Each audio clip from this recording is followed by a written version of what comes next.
Merci d'avoir posé la question, parce que ça me permet de vous parler de quelque chose dont je voulais vous parler. Alors, ça fait très longtemps, je ne sais pas moi, peut-être il y a 20 ans, même jusqu'à il y a quelques autres, ça tient la route jusqu'à maintenant, c'est que on nous a toujours dit que, vous savez qu'il y a un dépistage du cancer du col avec le frottis. On n'a pas de dépistage de l'endomètre. Pourquoi? Parce que pour qu'il y ait quelque chose qui doit rentrer dans le dépistage, il doit y avoir une étude pour voir les bénéfices. Et voilà, il y a des critères pour que cet examen, cet organe doit rentrer dans le dépistage ou non. D'accord? Le frottis, vous savez quoi, en général, oui, pour prendre l'endomètre, mais pour plutôt le cancer de col de l'utérus. Mais pour l'endomètre, non. Pourquoi? À un moment donné, même pour l'ovaire, le tumeur ovarien, pourquoi on ne fait pas des échos pour dépister le tumeur de l'ovaire? Ça ne rentre pas dans le dépistage. Maintenant, pour l'endomètre. Alors, écoutez-moi bien. L'endomètre, ça fait très longtemps qu'on nous a toujours dit que, quand il y a le professeur Boulanger qui nous l'a dit, quand on fait chez le pronostic chez une femme à qui on découvre le cancer de l'endomètre, quand elle commence à être symptomatique et quand elle a été découverte de façon comme ça, dans une écho, voilà, le pronostic il est le même. D'accord? Voilà. Et dernièrement, avec Thierry Van den Bosch, voilà, ça c'est récent, Thierry Van den Bosch, il vous dit la femme qui est asymptomatique, chez qui on découvre voilà, un cancer de plutôt voilà, l'endométrie épais, supposons que c'est un cancer de l'endomètre.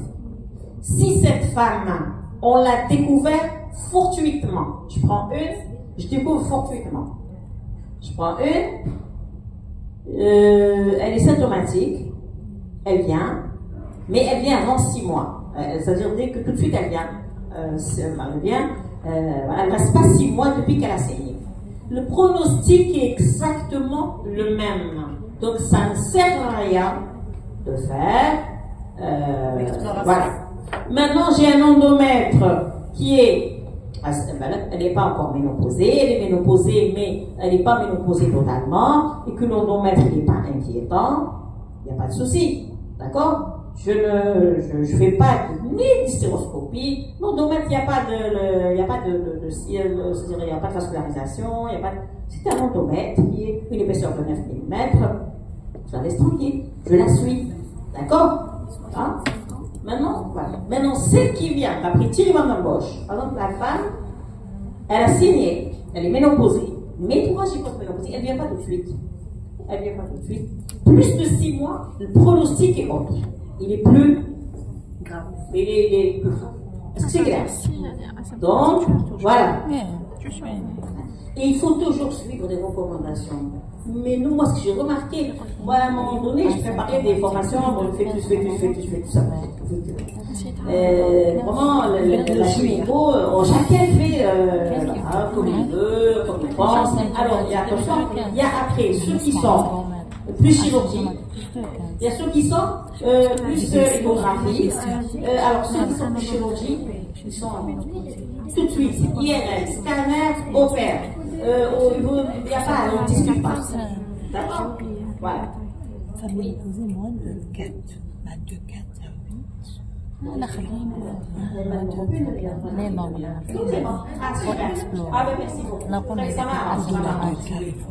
Est-ce que c'est clair? Il faut apprendre à travailler. Maintenant, il faut travailler la gynéco, voir les recommandations. Déjà, si vous arrivez à travailler, à faire une bonne écho, à parler FIGO, à parler IOTA, à parler IETA, à parler, voilà, à respecter, à faire une analyse sémiologique rigoureuse des données à l'échographie, c'est vraiment très bien. Et ça vous permet après de voir ce qui est publié, de ce qu'il faut faire. Il ne faut pas faire du suivisme. Moi, je pense, non, sur télé, j'ai trouvé. Comment, voilà, il faut discuter de ça. Voilà, qu'est-ce qu'ils disent dans ce cas? D'accord? Est-ce qu'il faut opérer? Est-ce qu'il ne faut pas opérer? ça va être un peu. On est d'accord? Ouais. Ah, mais justement. Alors maintenant, on passe sur les tumeurs ovariennes. Alors là, restez concentrés, parce qu'après avoir mangé, vous n'allez pas. Maintenant, le consensus iodar.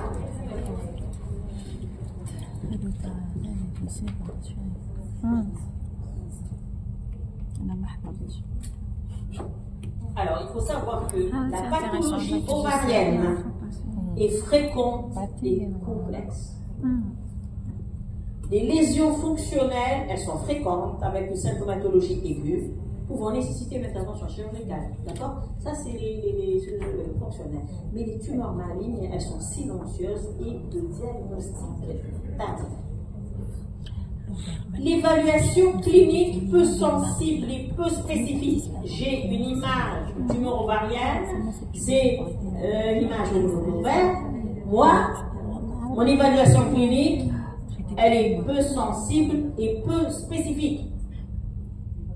L'échographie a un rôle essentiel et elle évite une intervention chirurgicale en cas de pathologie fonctionnelle. En cas de pathologie organique, elle indique la probabilité de bénignité ou de malignité et orientation éventuelle dans un centre onco-gynécologique. Si abstention, la surveillance échographique s'impose et indication d'une chirurgie en cas de persistance de lésion. L'échographie domine l'imagerie de l'ovaire, alors que souvent, ce n'est pas l'échographie, c'est le scanner d'IRM. L'examen de première intention qui suffit le plus souvent, IRM en cas de tumeur volumineuse ou inclassable, et le scanner est réservé pour l'extension des tumeurs de l'ovaire. Le rôle de l'échographie, il est de suspecter une probabilité de bénignité et de malignité et ne pas, et de son caractère invasif ou non, d'accord, non pas de faire un diagnostic pathologique, sauf dans les cas où c'est bref, comme une kyste thermoïde ou l'endométriome, dont le diagnostic il est évocateur. Maintenant, les classifications des masses ovariennes. Vous savez que les masses ovariennes, je peux avoir des ovaires normaux, je peux avoir,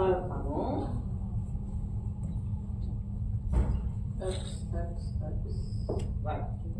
Donc, ovaires normaux, je peux avoir un kyste fonctionnel, je peux avoir une tumeur bénigne, borderline, cancer ovarien primaire et des métastases. Les critères échographiques d'orientation diagnostique. Les critères en faveur des tumeurs bénignes et on a aussi des critères en faveur des tumeurs malignes, borderline et cancer primaire ou métastase. Pourquoi faut-il une bonne classification préopératoire pour avoir les délais d'intervention? Moi, j'ai dans un hôpital ou partout, j'ai beaucoup de malades à opérer et le bénin va attendre. Je priorise le malin. Voilà. Le choix de la mort chirurgicale, est-ce que je fais une célio ou une laparo? Faire une préservation de fertilité et référer la patiente dans un centre oncogynécologique en cas de tumeur maligne car il y a une meilleure survie. Alors il faut savoir une chose, c'est que maintenant ça fait partie des critères. Hein. Vous allez voir tout à l'heure, on va faire les risques de malignité, de bénignité et tout, que les patients chez qui on retrouve du malin, tumeur, en tout cas tumeur ovarienne, le pronostic dépend du lieu de la prise en charge.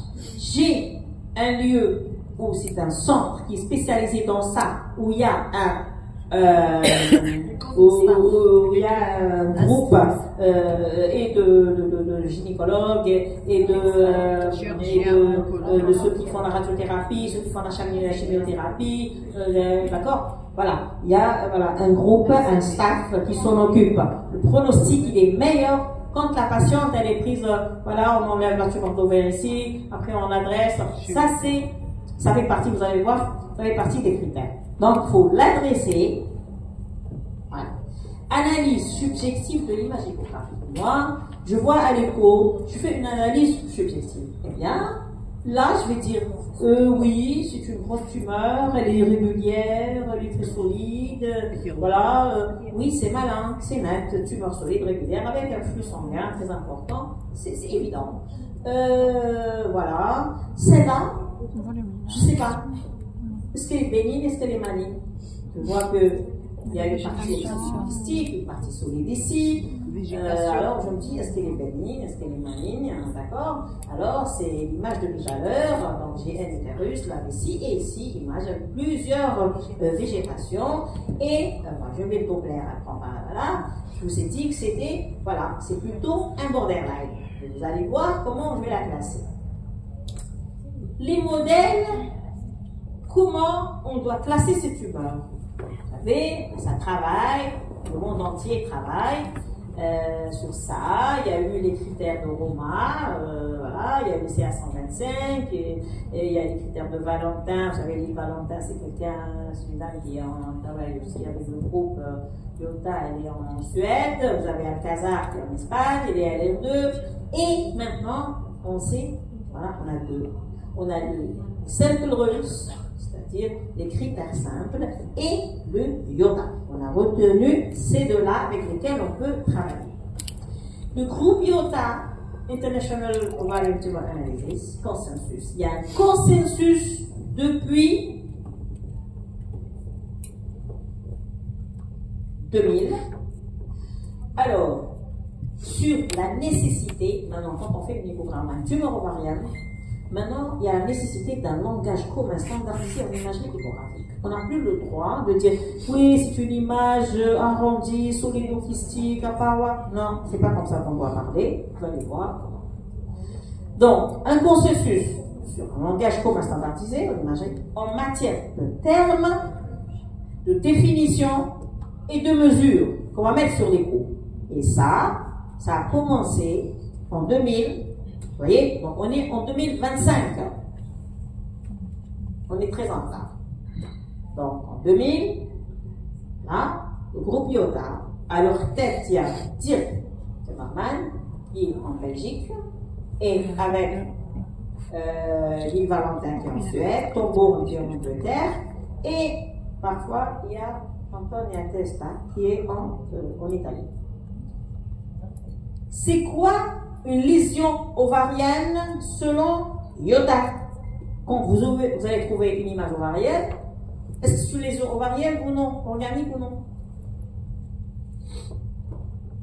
Lésion ovarienne, c'est un processus prolifératif bénin ou malin non lié à un dysfonctionnement hormonal. Si j'ai une image ovarienne en rapport avec un dysfonctionnement hormonal, ce n'est pas une lésion ovarienne. Le corps jaune hémorragique, l'hémorragie, d'accord? Donc, non compatible avec une physiologie normale. Le corps jaune caramétique, le kyste fonctionnel, le kyste corps jaune lié à un dysfonctionnement hormonal ne sont pas des tumeurs ovariennes.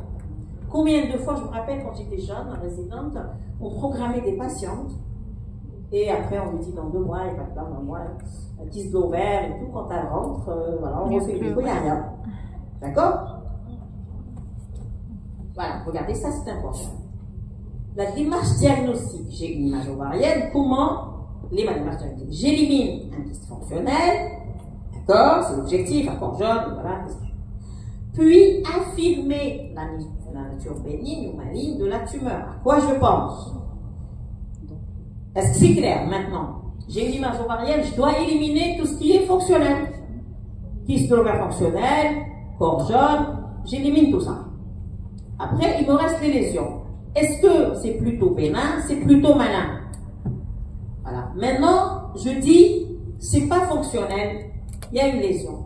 Alors, IOTA, le groupe IOTA, ils me disent, c'est quoi une lésion solide? Parce que je dois, vous allez voir qu'il y aura une classification anatomique importante. Il y aura une lésion, il y aura du solide, il y aura du liquide, il y aura du solido-kystique, il y aura solide. D'accord? Donc, une structure solide, c'est quoi?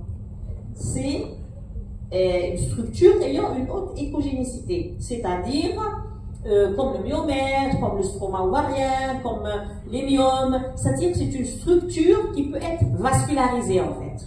D'accord? Vous allez voir où j'en viens, où j'arrive. Par exemple, celle-là, c'est une structure qui est solide. Donc, le nodule échogène dans un kyste dermoïde, ce n'est pas une composante solide. D'accord? Comme dit Jean-Pierre Bernard, les Français ont mis du temps à ne pas appeler un kyste dermoïde comme quoi c'est solide. D'accord? Les Français, pendant longtemps, pour eux, un kyste dermoïde, c'est solide. Le nodule échogène, que ce soit du cartilage ou bien de l'os ou bien une dent, c'est pas du solide. D'accord? Voilà. Déjà ça, il faut le mettre bien dans la tête. Oui, parce que un cartilage n'est pas vascularisé. Une dent ne peut pas être vascularisée. Vous avez compris? C'est pas du tissu. C'est pas de... Un caillou sanguin, ce n'est pas une composante solide. Est-ce que c'est clair?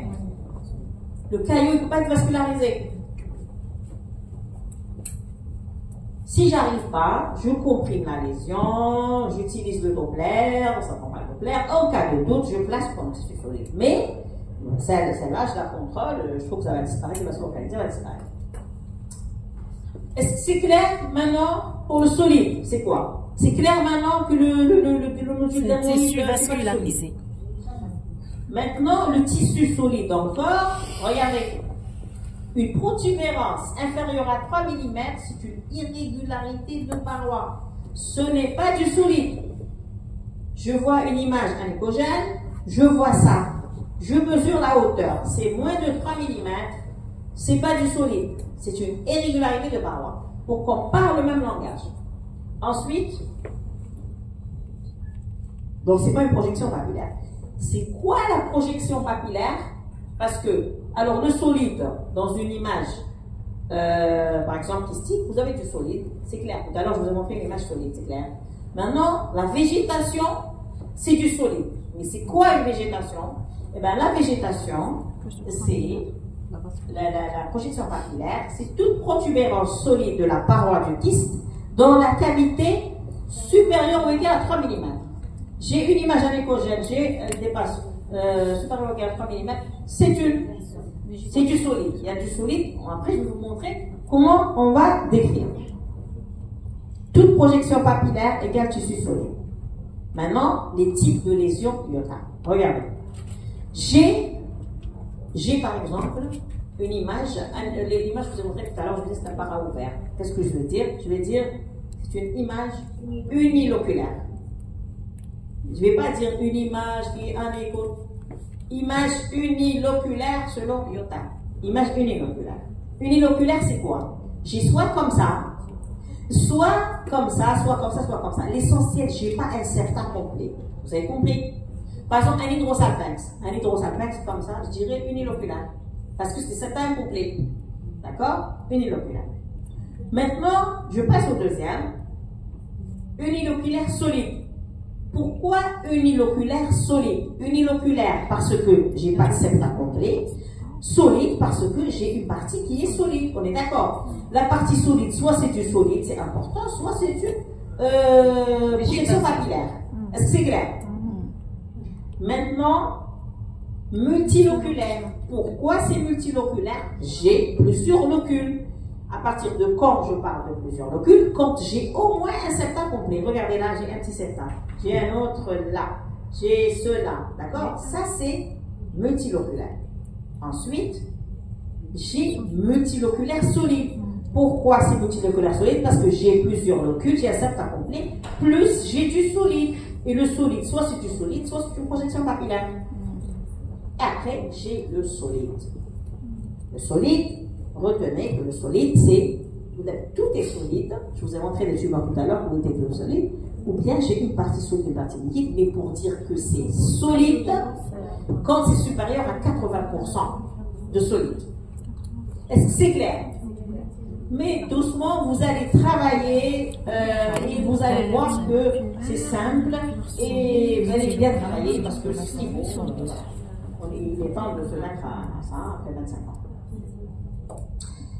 Voilà. L'uniloculaire. Alors, l'uniloculaire, le contenu, moi, l'essentiel, j'ai pas de cette table. Le contenu, ça peut être beaucoup de choses. Ça peut être un seul, voilà, c'est un seul ocule, uniloculaire, c'est un seul ocule. Pas de cloison complète, ça, on l'a dit. Pas de composante solide supérieure à 3 mm, on est d'accord. Et tout type de contenu. Je peux avoir un écogène, je peux avoir grande glace comme l'endométriose, je peux avoir, d'accord, je peux avoir beaucoup de contenu. Maintenant, l'uniloculaire solide, je vous ai déjà expliqué, c'est un kyste uniloculaire solide avec au moins une partie solide mesurable ou au moins une végétation. Est-ce que c'est clair? Voilà. Celle-là, multiloculaire, c'est un kyste et multiloculaire, il est traversé par au moins une cloison complète. D'accord? Et le multiloculaire solide est un kyste multiloculaire avec au moins une partie solide mesurable, avec au moins une projection papillaire. Et le solide, voilà, c'est une lésion où les composantes solides représentent 80%, donc ou plus de la tumeur. La tumeur solide peut contenir des projections, la tumeur solide peut contenir des projections papillaires dans la partie kystique. Est-ce que c'est clair jusqu'à maintenant? Oui. C'est très intéressant. C'est bien de parler le même langage. Par exemple, je veux publier un travail sur l'ovaire et tout. Je suis obligée de parler le même langage. Sinon, déjà, mon abstract, ils ne vont pas le retenir. Voilà. L'intérêt de cette classification anatomique, regardez. Ici, les tumeurs, uniloculaire solide, multiloculaire solide et solide. On a remarqué que là où il y a du solide, regardez, le taux de cancer, ici on a 44, voilà, le pourcentage c'est 33%, 41% et 62%. Et là où c'est 0,6 et 10, là où il n'y a que uniloculaire ou multiloculaire. Vous avez compris l'intérêt de cette classification anatomique. Moi, dans mon compte rendu échographique, je décris, je dis, voilà, tumeur solide, déjà ils entendent solide, irrégulière, déjà, c'est dans je vais normal. Et voilà, déjà quand je parle que uniloculaire ou multiloculaire, je ne parle pas du solide du tout, c'est mieux. Ouais. Maintenant, puisque vous me suivez, alors le contenu kystique, on a vu, il peut être anicogène, grande glace comme l'endométriose, en fil de pêche, comme voilà, mixte, abcès, voilà, plusieurs trucs, voilà, les contenus, on a plusieurs. L'acide, il faudra en parler, c'est très important. L'acide, on parle d'acide quand le fond de l'utérus, il est, le fond de l'utérus, quand il est rétroversé, il dépasse donc le fond utérin. Voilà, pour parler de l'acide. Hein. Et le color score, on en a parlé tout à l'heure. Le color score aussi, c'est important. C'est de dire, est-ce que c'est un color score 1, il n'y a pas de vascularisation. 2, c'est-à-dire, c'est minime, c'est modéré. Et voilà, il y a beaucoup de flux dans le cas. Donc, vous avez vu que, voilà, on décrit, on sait c'est quoi la lésion, on a tout, voilà, et comment on va le décrire dans le compte rendu. Alors, quand il y a des cloisons, la PRF, il faut la mettre à 0,3, d'accord? Il faut mettre à 0,3 pour voir la vascularisation. Maintenant, comment on mesure? Alors, IOTA, il vous dit, j'enlève tout ce qui est bénin, j'ai la lésion, il vous a défini c'est quoi une lésion, c'est quoi le solide, et après comment, la classification anatomique, maintenant il vous dit comment vous allez mesurer. Comment je mesure? Je mesure donc dans les 3 plans, les 3 diamètres orthogonaux, en mesurant la lésion dans les plus grands diamètres.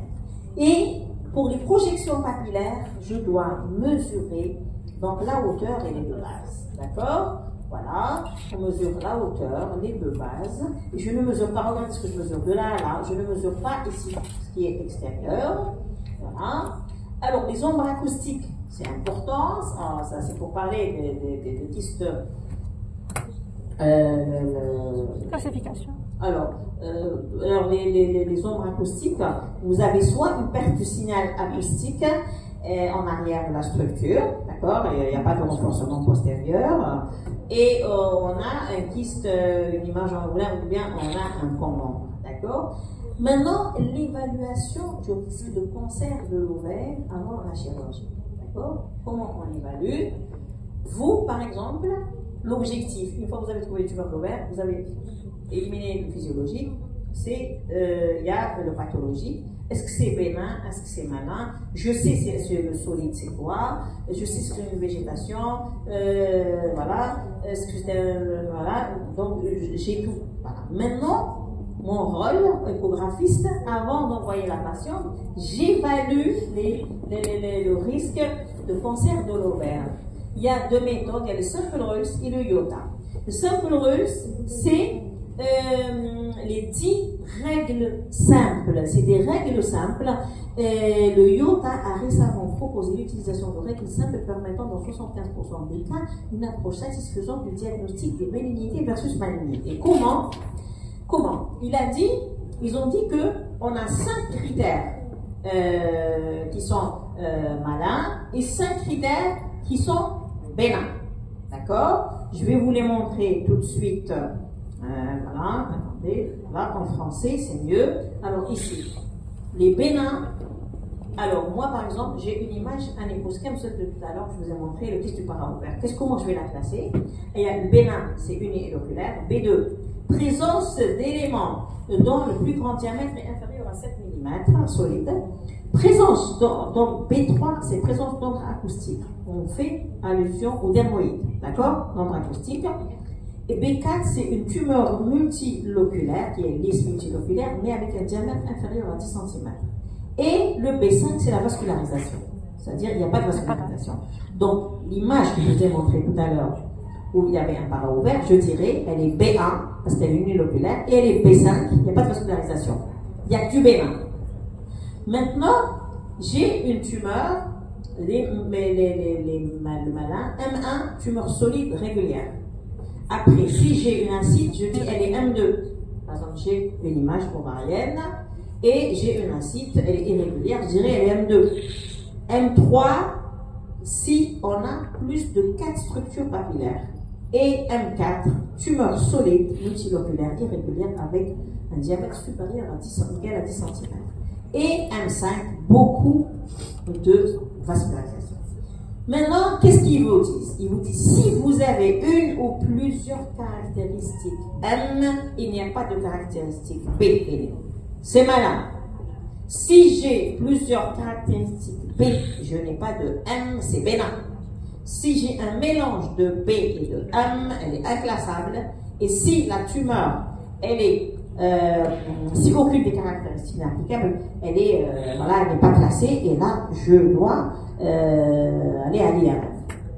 Donc, c'est-à-dire, vous avez vu que déjà, c'est très intéressant. J'ai une tumeur, j'enlève tout ce qui est physiologique, j'ai une lésion, je sais la décrire, je fais la classification anatomique échographique, et j'essaie d'avoir une APG, je la classe selon, quand j'envoie mon compte rendu, je dis elle est M1, M5, elle est B1, B5, elle est, voilà. Donc je la reste avec un compte rendu selon IOTA. D'accord? Voilà. Maintenant, l'évaluation du risque de cancer de l'ovaire avant la chirurgie, c'est la publication 2000, c'est IOTA, 2014, là, comment évaluer, donc c'est une étude où toujours, il y a donc Ben Van Lancaster, mais surtout toujours, il y a Lille Valentin et toujours Dick Timmerman, il est avec eux, c'est un grand groupe, vous voyez, c'est mondial, hein, c'est des études, c'est des millions de femmes qui ont été intégrées dans ces études, donc dans le monde entier, vous voyez, en Angleterre, en Belgique, un petit peu dans le monde entier, et donc ils ont fait cette étude, voilà. Maintenant, ils ont mis ce qu'on appelle l'ADNEX modèle. Ils ont même fait une application, donc certains l'utilisent, je ne sais pas si maintenant elle existe toujours, parce qu'à un moment donné, quand il y a la communauté européenne, il faut payer et tout, je crois qu'ils l'ont enlevé, voilà. Il y a même une application où on peut mettre des critères. Alors, l'ADNEX modèle, on rappelle d'une chose. Quand on dit le IOTA, ce n'est pas uniquement l'ovaire. C'est très important. Parce qu'il y a certains, quand j'ai fait cette présentation lors de la SGOS, il y a beaucoup, voilà, bon, c'est vrai que c'est nouveau, en gynéco, on n'est pas formé dans ce sens, en échographie, tout le monde me disait mais c'est l'ovaire et tout, mais l'ADNEX modèle, il n'y a pas que l'ovaire. Quand j'ai une image annexielle, ça peut être digestif. Ça peut être ovarien. La trompe. Ça peut être un focus péritonéal. Ça peut être la trompe. Ça peut être un fibrome sous-séreux qui on dirait un fibroté comme ovarien. Vous avez compris? C'est un annexe. Là, on va voir dans les cas. Donc là, ils ont fait, en plus, on a vu tout à l'heure les simple roots, les titres en terre. Il y a même ce qu'on appelle maintenant, la nouveauté, c'est les benign descriptors. Je vais vous en parler. C'est nouveau. Alors là, par exemple, regardez, ça c'est une tumeur bénigne. Là, c'est un borderline. Là, c'est cancer primaire. Là, c'est une métastase dans les ovaires. D'accord? Surtout si vous trouvez les deux côtés, je pense à un cancer dans les ovaires. Vous avez compris. Donc, voilà. Maintenant, l'IOTA. L'adnex modèle, maintenant, c'est après les samples russes, il y a une autre méthode pour approcher à l'échographie le diagnostic bénin versus malin. Comment? Alors, le IOTA, il a 4 variables. Le type de sang, je vous ai dit, le type de sang où va être prise la patiente, c'est très important. Deuxièmement, dosage de 525, c'est à 19,9. L'âge de la patiente est important, vous le mettez, et vous avez ensuite les 6 variables échographiques, lesquelles, c'est celles-là, les 6 variables. Je mesure, par exemple, j'ai une tumeur ovaire, je mesure le plus grand diamètre de la tumeur en millimètres, le diamètre maximum de l'élément solide, supérieur à 10 locules, où je mets sur l'application oui ou non, nombre de structures papillaires, est-ce qu'il y a 0, il y a 1, 2, 3 ou bien supérieur à 3, je coche. Présence acoustique, oui ou non, donc on fait allusion vide. Présence d'acide, oui ou non, d'accord? Regardez ici, voilà, je mesure le diamètre maximum de la tumeur, la proportion solide, je la mesure. Est-ce qu'il y a plus de 10 locules? Oui. Et ici, le plus de capillarité, oui. Et ici, est-ce que j'ai des ombres acoustiques? Oui. Et l'acide, voilà, est-ce qu'il y a une acide? Oui. Voilà. Je les mets, regardez, vous avez l'âge, le type de sang, sérum, voilà. On va remplir et on va remplir notre application. Quand je les mets dans l'application, regardez, dans l'application, vous avez l'âge de la patiente, le type de centre, est-ce que oui, centre génétique ou non, et est-ce que le diamètre maximum, l'image solide, son diamètre maximum, est-ce qu'il y a plus de tubercules, est-ce qu'il y a plus de papillarité, et ici, est-ce que j'ai des comptes nombres, est-ce qu'il y a une acide avant, et après le C125, il est à combien? Et après, j'appuie l'application, elle va me donner ça. Alors, vous avez plusieurs méthodes. Vous avez ça, le radar, méthode du radar, méthode des colonnes et les résultats. Moi, qu'est-ce que je fais? Je regarde ici. Je regarde déjà ici. Alors, pour regarder, qu'est-ce que je fais? Qu'est-ce qu'il me donne ici? Il me dit que pour votre patiente, vous avez le risque de malin, regardez, c'est 68% et le risque de bénin, c'est 32%. D'accord? Et dans les sous-groupes, il me dit, regardez, 11, 8, 10, 37. Et c'est probablement chez cette patiente un borderline. C'est très intéressant. Ça parce que ça a été fait à l'échelle mondiale, plusieurs patientes, on a fait, voilà. Moi par exemple, c'est comme ça que je travaille, je fais tac tac tac, je place hop hop hop. Une fois la malade elle est opérée, je essaie de voir est-ce que mon approche échographique elle était bien, est-ce que, vous avez vu, c'est hyper intéressant. Regardez par exemple chez cette patiente, une autre, ici, aussi, donc voilà la même chose. Regardez cette patiente. Déjà, quand vous voyez comme ça, vous dites c'est probablement malin. Pourquoi? Si j'utilise des simple rules, je vois que elle est irrégulière, elle est solide, elle est M1, elle est M5, d'accord? Il y a une acide, vraiment il y a tout. Voilà. Donc chez cette patiente, ici, dans celle-là. Et celle-là, regardez, j'ai à peu près la même chose, mais j'ai pas de vascularisation. D'accord? Regardez. Alors ici, qu'est-ce qu'on me répond? Ici, ils me répondent 95% de malin pour celle-là. Quand je mets toutes les données que je vous ai dit, et ils me disent que dans 67%, c'est un risque de tumeur primaire de l'ovaire du stade 2 à 4, c'est-à-dire avancé. Et ici, qu'est-ce qu'ils me disent? Ils me disent que, voilà, vous avez 59% de bénin et 40% de malin. Et dans le Bénin, ils me disent qu'il y a un grand, voilà, c'est plutôt peut-être un borderline. Donc là, c'est peut-être un borderline. C'est très intéressant d'utiliser ça. Voilà. Une fois je fais ça, je l'envoie après. Voilà, soit c'est vous qui l'opérez si vous avez une casquette, soit moi je l'envoie à quelqu'un qui va l'opérer. Bénin versus malin, donc vous avez vu comment on a fait, d'accord? Risque de malin, donc là, la malade, voilà le risque of donc velocitative, donc la masse bénigne, soit je surveille, soit je l'opère. Et ici, si c'est malin, d'accord, si c'est malin, donc là, il faut l'envoyer là dans un endroit où, si vous voulez rendre service à la patiente, envoyez-la dans un centre où il y a un staff, voilà, dont j'ai le souvenir d'assister au centre Pierre-Marie en 92, d'accord, j'ai fait quand même pendant 2 ans les cancers du sein, j'opérais les cancers du sein et les cancers de l'ovaire et les cancers de l'utérus, je faisais les chaînes à un moment donné. Mais après, voilà, donc c'était un très bon souvenir parce que on avait l'ovaire, on faisait même de l'extemporané et tout, voilà. Mais maintenant, bon, ça a évolué et donc il faut faire un choix dans la vie et après il faut travailler selon les recommandations. Je veux rendre service à ma patiente, je l'envoie dans un centre où il y a la pluridisciplinarité. Oui. 2 minutes, oui. Voilà. Alors, la place de l'IRM, c'est les tumeurs inclassables dans le cas où on a des caractéristiques M et des caractéristiques B qui s'appliquent.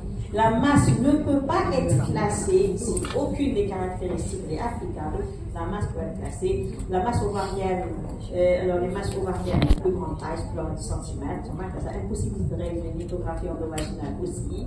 Et la collaboration entre les radiologues et les échographistes, elle est indispensable. D'accord? Parfois, vous savez, voilà. Vous avez tous remarqué parfois qu'il y a une discordance entre l'image échographique et les radiologues et surtout la chirurgie. Après. Donc, c'est pour ça que, quand vous doutez, vous demandez une échographie de référence au gynécologue. Il ne faut pas aller, comme il dit Jean-Marc Levaillant, directement chez le radiologue qui se dit oui, mais je dois mettre, voilà, si vous dites les jeunes filles ont des douleurs, là, il vous dit voilà, je suspecte qu'il y a un petit épaississement ici quelque part. Vous avez compris? Donc, et quand il y a une discordance, par exemple, dans les cas où nous on part pour vous partez pour l'endométriose, on vous dit endométriose, vous trouvez qu'il y a un dermoïde, là, il faut voir le radiologue. Il faut voir le radiologue et lui dire écoutez, regardez, c'est pas normal parce que le gras et tout, ça se voit à l'IRM. D'accord? Ça se voit à l'IRM et c'est comme ça que même eux, ils vont améliorer leur performance et même eux, ils vont se spécialiser comme nous on se spécialise, il y a beaucoup qui font la PMA, beaucoup qui font la fœtus, beaucoup qui font l'imagine. Eux aussi ils doivent se spécialiser. Ailleurs, par exemple, il y a des équipes qui font l'endométriose, il y a des radiologues qui font que de l'endométriose. Nous, chez nous, ils font tout. Moi, je me rappelle une fois, j'ai une patiente que j'ai reçue au cabinet qui a fait, bon, elle me dit, docteur dire, vous faites l'échographie pelvienne, elle avait des douleurs, bon, je lui ai envoyé, voilà, je lui ai dit, vous allez chez un radiologue, voilà, pour l'écho, tout, elle me dit, bon, il n'y a rien du tout. Je élimine d'abord les douleurs de l'eurodo et tout, il n'y a rien du tout. Après, elle me dit, c'est pas normal, j'aimerais que vous refassiez l'échographie gynécologique. Bon, j'ai dit, écoutez, moi, je fais que de la gynéco. Je ne fais pas, moi, tout ce qui est intestin et tout, c'est pas moi. Elle me dit, ok, d'accord. Elle me dit, moi, ça va d'une femme qui est toujours sur 131. Voilà, elle me dit, cette chute, je la mettais rapidement, je n'arrive plus à la mettre et tout. Je mets ma sonde abdominale. Il y avait des canaux péritonéaux nascitants. Elle est passée dans un grand service d'imagerie, chez une radiologue. Je vois, après je fais les condos, il y avait une acide abondante. Et l'écho, elle a été faite 2 jours avant. gentiment, je dis peut-être que cette personne était fatiguée, c'est rien, ça sert à rien de, d'accord? J'ai juste appelé pour dire à la personne que, voilà, elle a une acide et tout, elle m'a fait un scandale. Voilà, elle n'avait rien du tout, et tout, et tout. Alors, comme c'est une femme de quelqu'un de, voilà, rapidement elle est partie en France. Ils ont aspiré dans la semaine 3 litres de liquide. Et c'était une femme qui a déjà été opérée pour un cancer du sein à droite, puis à gauche, qui a eu des chimios, mais quand ils ont ouvert, ils ont trouvé que c'est malin, mais l'origine, ils ne l'ont pas trouvé. Donc, ils ont fait la boutade aussi, ils l'ont opérée. Elle est encore vivante, mais je suis contente parce que ça fait quand même 20 ans qu'elle est passée me voir. Voilà, c'est pour vous dire. Et c'est important, même moi je me trompe, même on dit qu'il faut discuter, c'est important, la transversalité, travailler ensemble. C'est comme ça qu'on va avancer. Et entre nous, et avec les radiologues, parce que sinon, voilà, on n'avancera pas. Alors, je vous ai mis ça. Vous allez trouver tout ce que vous voulez. Alors, allez-y sur www.yota.org. Vous allez trouver tout ce que vous voulez. Dedans, il y a même l'accréditation Yota. Il y a même si c'est payant, c'est pas payant. D'accord? Les cas cliniques, comment les faire? Est-ce que c'est clair? Non. Voilà. Est-ce qu'il y a des questions?